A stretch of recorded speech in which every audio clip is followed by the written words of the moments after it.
Hi friends, ಎಲ್ರಿಗೂ welcome ಅಂತ ಹೇಳ್ತಾ ಇವತ್ತಿನ ಟಾಪಿಕಲ್ಲಿ ಉದ್ಯೋಗಾಕಾಂಕ್ಷಿಗಳಿಗೆ 5 ವರ್ಷ ವಯೋಮಿತಿ ಸಡಿಲಿಕೆ ಬಗ್ಗೆ ಡಿಸ್ಕಸ್ ಮಾಡೋಣ. ಅದಕ್ಕಿಂತ ಮುಂಚೆ ಇನ್ನೂ ನಮ್ಮ ಚಾನಲ್ನ ಯಾರು ಸಬ್ಸ್ಕ್ರೈಬ್ ಮಾಡಿಲ್ಲ ಅವ್ರು ಈ ಕೂಡಲೇ ಸಬ್ಸ್ಕ್ರೈಬ್ ಮಾಡಿಕೊಂಡು ಬೆಲ್ ಬಟನ್ನ ಕ್ಲಿಕ್ ಮಾಡಿ ಅಂತ ಹೇಳ್ತಾ ಬನ್ನಿ ಫ್ರೆಂಡ್ಸ್, ಡೈರೆಕ್ಟ್ ವಿಡಿಯೋಗೆ ಹೋಗೋಣ. ಸರ್ಕಾರದ ಕಡೆಯಿಂದ ಈಗಾಗಲೇ ಒಂದು ಆದೇಶ ಹೊರಡಿಸಿದ್ರು. ಏನಪ್ಪ ಆದೇಶದ ಪ್ರಕಾರ ಅಂದರೆ ವಯೋಮಿತಿಯನ್ನು 3 ವರ್ಷ ಹೆಚ್ಚಳ ಮಾಡಿ ಎಲ್ಲ ಹುದ್ದೆಗಳಿಗೂ ಅನ್ವಯಿಸುವಂತೆ. ಇದು ಮುಂದಿನ ಹಂತದಲ್ಲಿ ನೋಟಿಫಿಕೇಶನ್ ಯಾವುದಾಗುತ್ತೆ ಎಲ್ಲದಕ್ಕೂ ಕೂಡ 3 ವರ್ಷಗಳ ವಯೋಮಿತಿಯನ್ನು ಕಡ್ಡಾಯವಾಗಿ ಅಂತ ಇದು ಎಲ್ಲ ಡಿಪಾರ್ಟ್ಮೆಂಟಲ್ಲೂ KPSC ಆಗಿರ್ಬೋದು, KS ಆಗಿರ್ಬೋದು, ಮತ್ತು ಪೊಲೀಸ್ ಡಿಪಾರ್ಟ್ಮೆಂಟಲ್ಲಿ ಆಗಿರ್ಬೋದು, STFD ಎಲ್ಲದಕ್ಕೂ ಕೂಡ ಅನ್ವಯಿಸುವಂತೆ ಇವರು ಹೇಳಿದರು.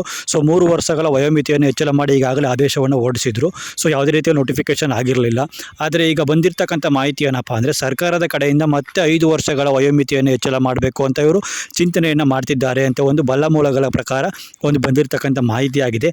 ಏನಪ್ಪ ಅಂದರೆ ಈ ಮಾಹಿತಿಯ ಪ್ರಕಾರ 3 ವರ್ಷಗಳಿತ್ತಲ್ಲ, ಅದನ್ನೇ ಇವಾಗ ಅವರು ಕೋವಿಡ್ ನಂತರದಲ್ಲಿ ಯಾವುದೇ ರೀತಿಯಲ್ಲೂ ಉದ್ಯೋಗಗಳು ಕಾಲಾಗಿಲ್ಲ ಮತ್ತು ಯಾವುದೇ ರೀತಿಯಲ್ಲೂ ಕೂಡ ನಿರುದ್ಯೋಗ ಸಮಸ್ಯೆ ಜಾಸ್ತಿ ಆಗಿರೋದ್ರಿಂದ ಎಲ್ಲ ರೀತಿಯಲ್ಲೂ ಸೊ ಇವರು ಮತ್ತೆ ಏನು ಚಿಂತನೆ ಮಾಡಿದ್ದಾರೆ ಅಂದರೆ ಈಗ 5 ವರ್ಷಗಳ ವಯೋಮಿತಿಯನ್ನು ಹೆಚ್ಚಿಸಿದ್ರಿಂದ ಎಲ್ಲರಿಗೂ ಕೂಡ ಉಪಯೋಗ ಆಗುತ್ತೆ ಅಂತ ಇವರು ಯೋಚಿಸಿದ್ದಾರಂತೆ. ಸೊ ಈ ವಯೋಮಿತಿ ಹೆಚ್ಚಳ ಮಾಡ್ತಾ ಇರೋದು ಎಲ್ಲ ಹುದ್ದೆಗಳಿಗೂ ಕೂಡ ಎಲ್ಲ ಡಿಪಾರ್ಟ್ಮೆಂಟಲ್ಲೂ ಕೂಡ ಅನ್ವಯಿಸುತ್ತಾ ಅನ್ನೋದೇ ಒಂದು ದೊಡ್ಡ ಪ್ರಶ್ನೆ ಆಗಿದೆ. ಯಾಕಪ್ಪ ಅಂದರೆ ಇವರು ಹೇಳಿರೋ ಪ್ರಕಾರ ಈ ವಯೋಮಿತಿಯ ಹೆಚ್ಚಳ ಏನಿದ್ರು PC ಮತ್ತು PSI ಉದ್ಯೋಗಾಕಾಂಕ್ಷಿಗಳಿಗೆ ಅಂತಲೂ ಕೂಡ ಇವರು ಮೆನ್ಷನ್ ಮಾಡಿಲ್ಲ. ಅದೇ ರೀತಿ KSP ಡಿಪಾರ್ಟ್ಮೆಂಟಲ್ಲಿ ಸಂಬಂಧಪಟ್ಟಿದೆ ಅಂತಲೂ ಕೂಡ ಹೇಳಿಲ್ಲ, KPSCಗೂ ಅಂತಲೂ ಕೂಡ ಹೇಳಿಲ್ಲ.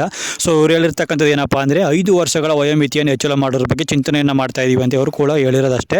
ಸೊ ಈ 5 ವರ್ಷಗಳ ವಯೋಮಿತಿ ಎಲ್ಲ ಹುದ್ದೆಗಳಿಗೂ ಅನ್ವಯಿಸುತ್ತಾ ಅನ್ನೋದು ಕೂಡ ಇನ್ನೂ ಯಾವುದೇ ರೀತಿಯಲ್ಲಿ ಇವರು ಸ್ಪಷ್ಟನೆಯನ್ನು ಕೊಟ್ಟಿಲ್ಲ. ಆದರೆ ಹಿಂದೆ ಕೊಟ್ಟಿರ್ತಕ್ಕಂಥ 3 ವರ್ಷಗಳ ವಯೋಮಿತಿ ಖಂಡಿತವಾಗಲೂ ಎಲ್ಲ ಹುದ್ದೆಗಳಿಗೂ ಅನ್ವಯಿಸುತ್ತೆ ಅಂತ ಇವರು ಹೇಳಿದರು.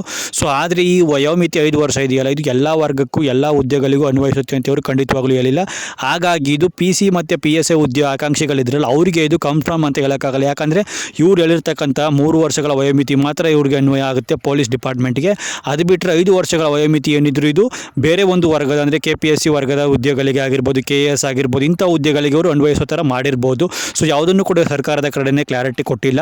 ಸೊ ಈ ಕ್ಲಾರಿಟಿ ಇಲ್ಲದಿರೋದ್ರಿಂದ ಈ ಒಂದು 5 ವರ್ಷಗಳ ವಯೋಮಿತಿ ನಾವು ಯಾವ ಹುದ್ದೆಗಳಿಗೆ ಅಂತ ಇನ್ನೂ ಕೂಡ ನಾವು ತಿಳ್ಕೊಳ್ಳೋದಕ್ಕಾಗಲ್ಲ. ಆದರೆ ಇವರು ವಯೋಮಿತಿಯನ್ನು ಹೆಚ್ಚಳ ಮಾಡೋದು ಒಂದು ಕಡೆ ಇದ್ದರೆ, ಆ ವಯೋಮಿತಿಗೆ ಹೆಚ್ಚಳ ಮಾಡಿರ್ತಕ್ಕಂಥದಕ್ಕೆ ವ್ಯಾಲ್ಯೂ ಬರಬೇಕು, ನ್ಯಾಯ ಸಿಗಬೇಕು ಅಂದರೆ ಇವರು ಖಂಡಿತವಾಗಲೂ ಉದ್ಯೋಗಗಳನ್ನು ಕಾಲ್ ಮಾಡಬೇಕು, ನೋಟಿಫಿಕೇಷನನ್ನು ಮಾಡಬೇಕು. ಸುಮ್ಮನೆ ಇವರು ಹೋಗ್ತಾ ವರ್ಷ ಕಲಿತಾ ಇದೇ ರೀತಿ ವಯೋಮಿತಿಯನ್ನು ಹೆಚ್ಚಳ ಮಾಡ್ತೀವಿ ಅಂತ ಹೋದರೆ ಕೊನೆಗೆ ಅವರು 10 ವರ್ಷ ವಯೋಮಿತಿ ಹೆಚ್ಚಳ ಮಾಡಿದ್ರು ಕೂಡ ಯಾವುದೇ ರೀತಿಯಲ್ಲಿ ಯೂಸ್ ಇರಲ್ಲ.